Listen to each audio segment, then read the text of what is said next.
the Kennedy channeling technique.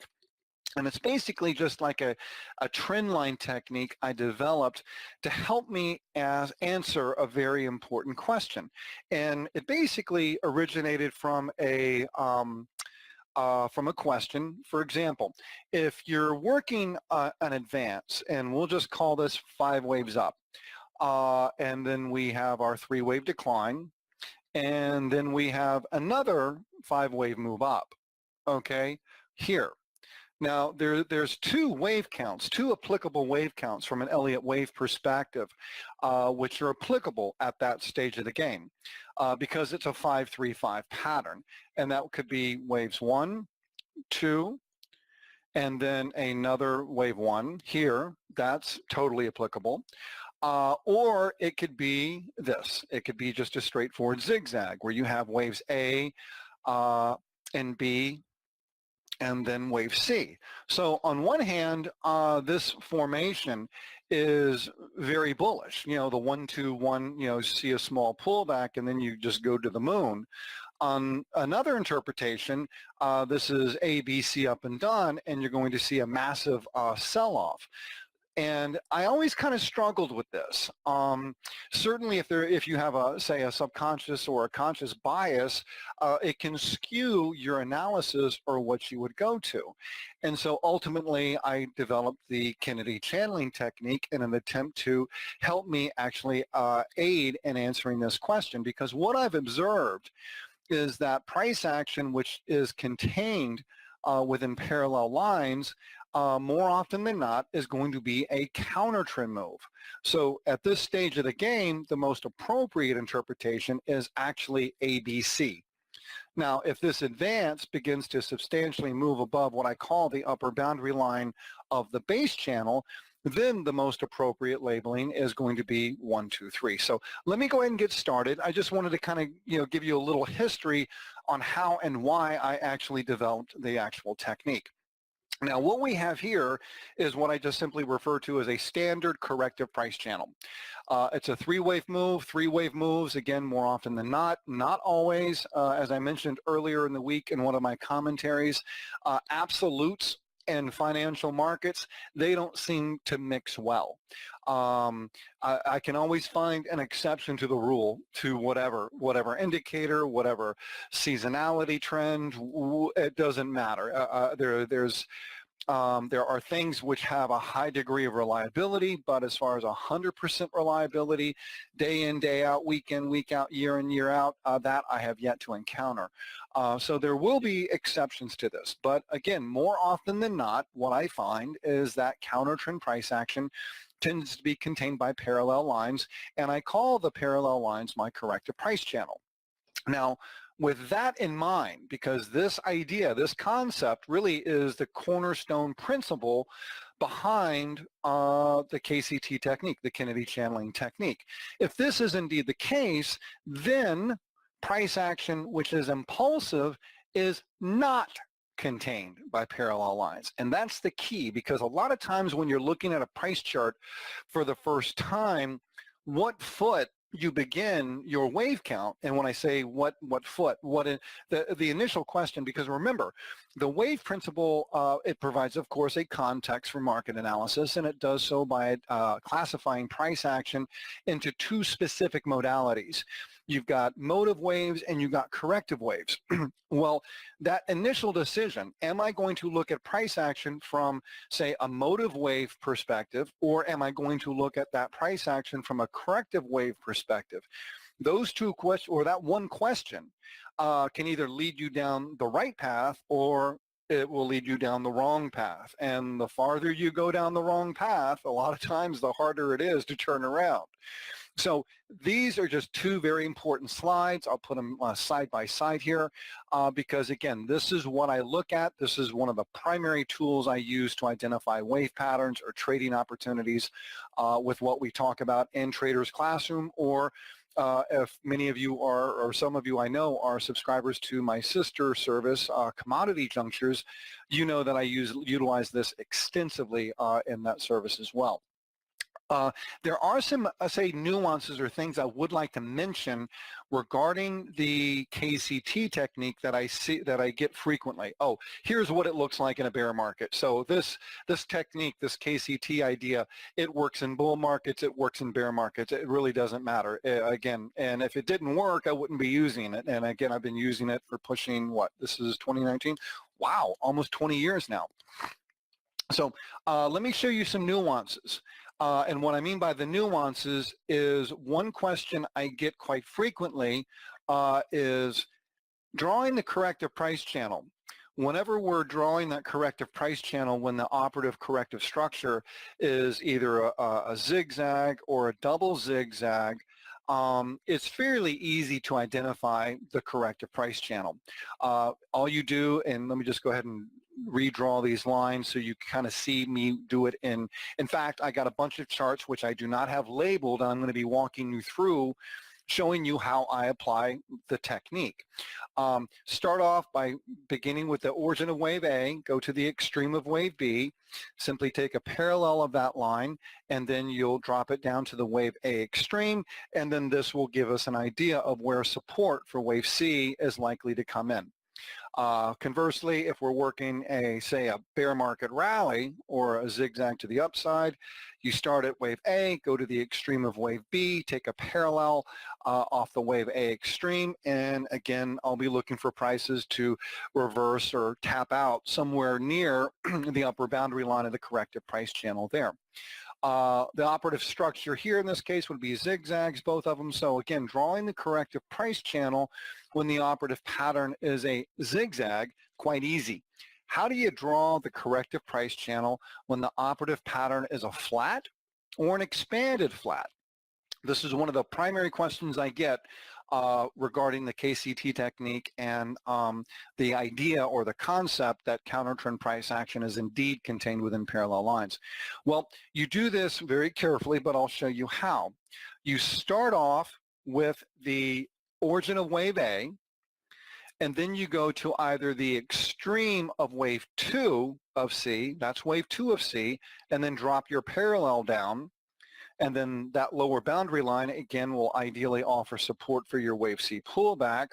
Or another technique that you can draw is you utilize the extreme of wave 4 of C, in which case, too, this brings up another finer point of the technique I would like to mention. Okay, if we go back to the original trend corrective price channel that I draw on the flat here, I start off again at the origin of wave A, and I go to the extreme of wave C of 2 down to the wave A extreme. Then ideally prices fall to that lower boundary line, bottom out, and then reverse. This is what I'll be showing you shortly. This is what I refer to as a bottom line reversal. Okay. Now, if we utilize wave 4 as our secondary pivot, wave 4 of C, take the parallel off the wave A extreme, then this would be a center line reversal. Okay?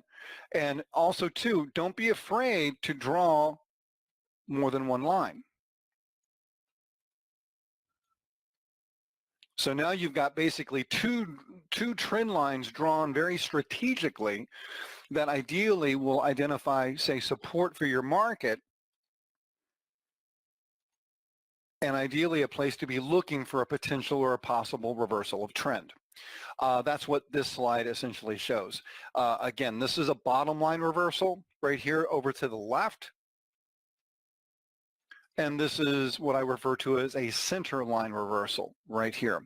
Now, whenever the bottom line reversal occurs, many times what I look for as far as, say, initial confirming price action that the structure is complete would be price movement above the center line of the corrective price channel right there. Once we get above there, then I start maybe being a little bit more aggressive as far as, okay, hey, we got above that center line, we've done so in 5 waves, then yes, maybe this is indeed a tradable low. Now, that doesn't mean we're out of the woods. This could evolve into an X wave, or this could evolve into a larger flat, but usually once you reverse from that lower boundary line of the corrective price channel and form a bottom line reversal, again, this often acts as initial evidence that the entire corrective structure is complete. If you see a center line reversal, which is the diagram on the right, then I'll be looking for prices to move above the upper boundary line of the corrective price channel, and then that again will act as initial evidence that this larger counter trend move is indeed finished. So keep that in mind as far as utilizing the KCT technique. These are some very common questions I receive from many of you regarding the KCT technique. How do you draw the corrective price channel if you're working something other than a zigzag, in this case here, a flat or an expanded flat? How you draw the corrective price channel when the operative pattern is a triangle? Well, that's kind of simple. You just it's two horizontal lines. There's no magic there, okay? Just FYI about that. So there we go. So we have like A, B, C, D, E, you know the point. Okay, one more point here, one more observation I would like to share and offer. I've noticed this on a number of occasions when working with a 1-2-1-2. Now, the reason we like 1-2-1-2 is because it gives way to a very sizable move up in wave 3. And that would be the second wave 2 I've noticed, tends to reverse from at or near the center line of the developing base channel. So keep an eye on this formation. So let's just kind of play with this diagram here for a moment, and let me just move this over here. We'll take that off. And here I just want to show you how I work with this from, say, a trading perspective, and then we'll look at some real-time price charts here. Okay, so we're skipping along. Okay, I got my 5-wave move up, I got my 3-wave decline. What's the most appropriate labeling at this stage of the game? Well, the only labeling that I believe you can make a solid argument based on evidence that this is at this stage of the game is this: A up, B down, and you're working wave C. Okay, prices go up to the upper boundary line of the corrective price channel. This really is, in my opinion, the only wave count which again is applicable and supported by data. Okay, now prices move down here to the center line, and I begin to see a reversal in price. Okay, at that point, now we have the question come into play that this could be absolutely 1, 2, and then another 1, 2. And then once prices begin moving above that upper boundary line right here, and you start trading, say, 255 in this case, then at that point, you actually have price evidence which supports this interpretation. And also, too, it clearly identifies the risk being where the interpretation is no longer viable, and that would be the extreme of wave 2. So your risk essentially is this point right here, in anticipation of a much larger move, because once you have 3, you still have 4 or 5, and then another 4 or 5. So that's how I utilize it. Let's go through some price charts, and then I'll open the door for some questions here. Okay, why do I like Becton, Dixon and Company? I don't even know what they do. It doesn't matter. I understand technical analysis. I know how to read a price chart. I say this quite frequently in all of my work. Technical analysis is a language, okay? The more you understand the language of technical analysis, the better you'll be able to understand the narrative of the markets, okay? And just as we have multiple languages, there are multiple languages when it comes to technical analysis. For example, candlestick analysis is a language. Point and figure analysis is a language. Wyckoff is a language. Indicators and oscillators, these are all languages, okay? So it also pays to be somewhat bilingual. And if you're familiar with Trader's Classroom, you know that I like to utilize more than just a single simple tool, Elliott. I like to utilize other forms of technical analysis in order to build a compelling case. Now, what I like about BDX here is I've got a three-wave move contained within parallel lines, okay? We fell below the lower boundary line of the corrective price channel right here. Okay, am I stressed about that? No, not at all. Seeing a little bit of travel through that that lower boundary line is not an issue for me, just so you know. I got a three-wave move down contained within parallel lines. I'm loving this. And as I mentioned earlier, because we essentially reversed from this area here, this is a bottom line reversal, then movement above the center line pretty much gives me the all clear that I can say, okay, hey, this three-wave move is down and done. I'm now going to be looking for something to the upside. Okay, now remember, we can break this down too. This is daily chart. So we can now look at this chart utilizing the KCT technique and come up with a very viable interpretation, again, supported by evidence. We're not guessing here. Guessing doesn't work. Okay, I like this as an ABC decline in Becton, or Becton, BDX. Now, at this stage of the game, is there anything else I can do that would support a bullish interpretation? I believe so. All we got to do is bump it down to the 60-minute time frame and clean up the chart. And then what we now begin to see developing is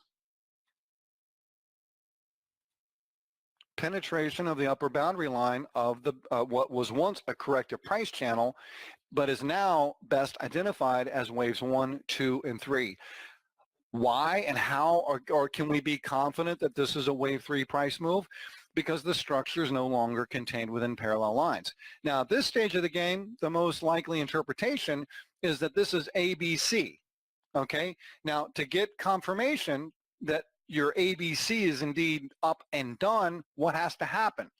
Well, we need to fall below that lower boundary line of the center line, excuse me, of the corrective price channel. Remember, that was my confirmation point, or it would be something that would act as initial evidence that the ABC structure is indeed complete. What happens? We never fall below that, and now we begin to start trading well above it. So now I've got the 1, 2, 3 to the upside. What can we do? Well, I like to utilize my reverse Fibonacci technique. Take the most immediate swing low. Now I've got objectives here, 231, 241. If things get exuberant, maybe 256. We move higher. There we've hit the first target. Now as far as structure, probably 1, 2, 3, maybe working a 4, pop up a little bit higher, finish up 1, 2, then 3, and then pull back in 4. And you can kind of see the sequencing. But price action up off the December low in BDX is now taking on more impulsive characteristics than it is corrective characteristics, which is exciting because that whole analysis supports the larger narrative that this is indeed a three-wave decline off the October high. Let's try this again. Okay, now we can approach this price chart one way, okay. Let's do this. Let's just have some crazy fun. Okay, 1 down, here's the high, 1 down, A, B. I can maybe make that a ending diagonal for a C wave. Let's call that wave 2. And then we come over here for wave 3. And then we can do this for wave 4. Okay, wave 4 does not end in the price territory of wave 1. It does overlap the B wave extreme of the expanded flat in the wave 2 position, which is really what's most important. Remember, the rule says wave 4 may never end in the price territory of wave 1. Well, all the price action from that May low to that wave 2 top, that's the price action of wave 2. Sometimes wave 4 can and will enter into the price territory of wave 2. That's just a note if you want to write that down. So let's go back to this interpretation here. Okay, and then we throw a 5 on this sucker right here. How many of you like this wave count? You see this as viable? Any problems? Susan, my number 1 A+ student. Jerome, we're going to have to talk, brother. No. RJ, it's good to see you. Hello, Tim. No, John. No. What I've just done, everyone, please, this is a great example of how not to apply the wave principle. Okay, first of all, Jane, you're exactly right. This okay, what's wrong with this wave count? Okay. Now, if I'm bearish, I could easily come up with this interpretation and I could probably sell it. But if you look at it from your own perspective, because remember, the purpose of Trader's Classroom is to teach you to do this on your own. So ultimately, at some point, hopefully in 2 years, you don't need me anymore because you're confident in your own ability, okay? I'm trying to get you to fish. Rather than giving you a fish, which is why I don't do specific trades, I want to teach you how to fish so you can feed yourself for years and years and years to come. That's what I love about Trader's Classroom.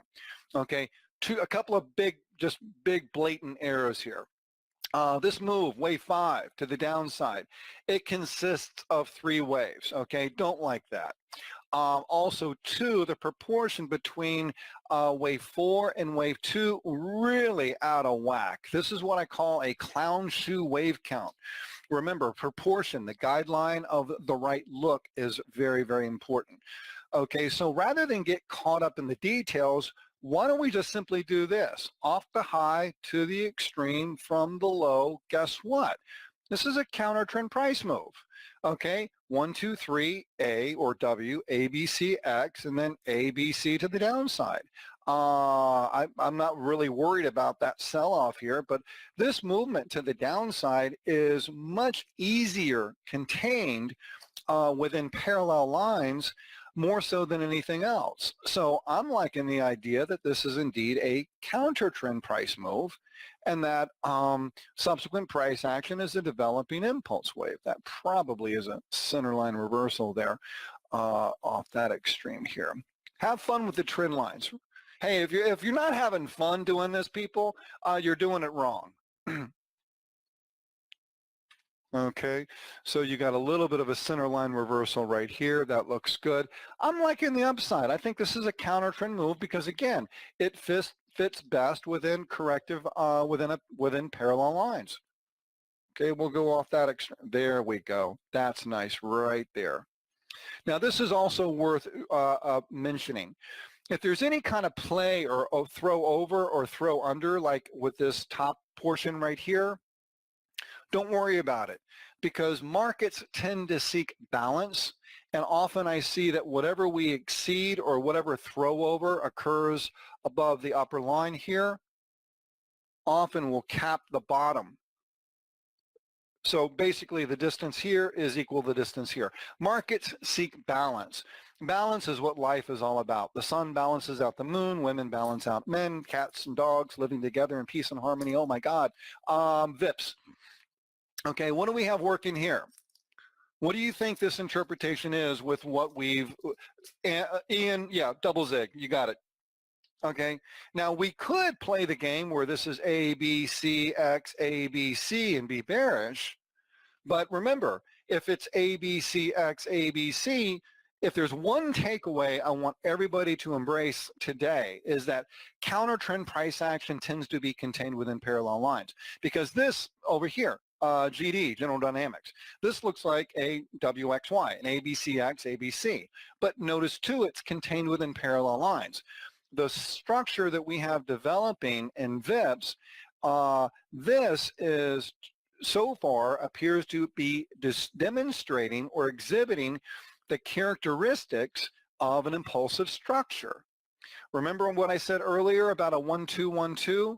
Many times that second wave will respect and reverse from at or near the center line. So really in this case here, this looks like 1-2-1-2 working wave 3 to the upside. So this might be something to watch moving forward. Let's look at Roku. What's the wave count? ABC up and done. Well, here's some tricks. A gap right here. Price gaps, acceleration gaps such as this, I hope everybody has learned by now, this tends to occur in wave 3 of a price move. What else can we look at on the price chart that would support a wave 3 identification of that advance? Well, look at this. We're decisively above the upper boundary line of the base channel. Okay, that confirms the presence of third wave price action. And if this is a wave 3 price move, then that means this is a 4, a secondary value or purpose of the base channel is that it tends to provide support for fourth waves, as it has in this case. In other words, we need one more move up here, and that will be our 1, 2, 3, most likely a triangle 4, 5, popping up. So on a short-term basis, I think it's a no-brainer to look for another pop-up above 44, 48 in Roku. Now notice on some of these charts here that we're working. Roku, where's the wave? I mean, where are the labels here? Well, there are no labels. There's no labels in VIPs. There's no labels in GD. There's no labels in BDX. This is why I love the KCT technique. It's a simple approach that can allow me quickly and confidently allow me to identify the difference between impulsive price action and counter trend price action. We talked about Starbucks earlier, I think in the month. I'm kind of liking Starbucks to the upside here. I like the fact that we have that price gap, wave 3, pullback in wave 4. We're seeing prices respect below the central line of the developing base channel. Now, all of this, in my opinion, would go out the window if we see prices fall below the lower boundary line. I don't really like to see price action fall below the lower boundary line when I'm working an impulsive structure, like for example, going back to Roku. I would probably abandon the idea that that's a 1, 2, 3 triangle 4, 5. If for whatever reason we saw Roku fall below that lower boundary line of the base channel. So this trend line here is really what's most important right there.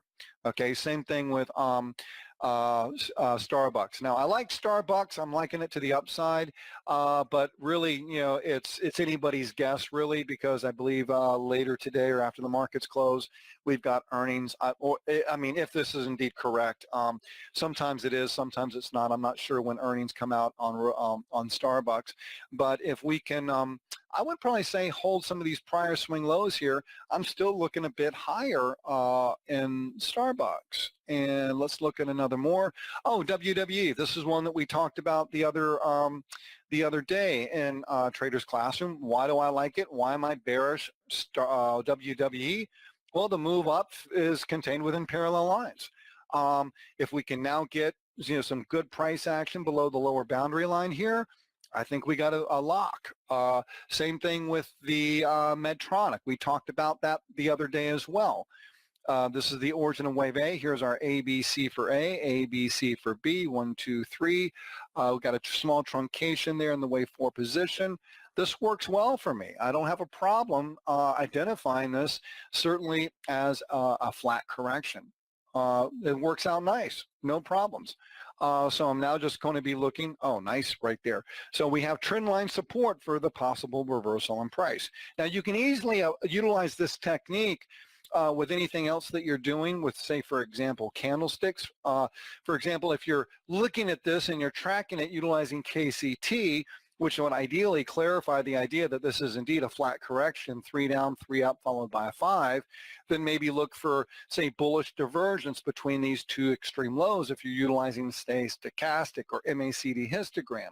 Or if you're working, say, a daily or weekly price chart, maybe you've got a bullish engulfing pattern or possibly a 3 inside up formation, that sort of thing. That's how well it works together.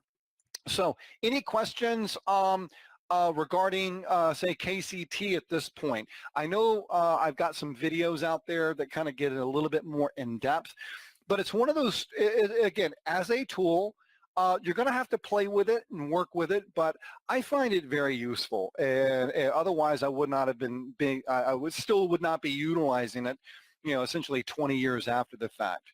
Counter trend price action tends to be contained within parallel lines. So if price action is not contained within parallel lines, then odds are it's an impulsive structure. For example, we can put this entire flat in Medtronic into our corrective price channel. But notice too how we can actually break it down even farther and see that, okay, for example, the initial move down, bottom line reversal, the subsequent rally to the upside, popped up above it and then fell lower. and we can work the entire structure utilizing, again, very simple channeling technique.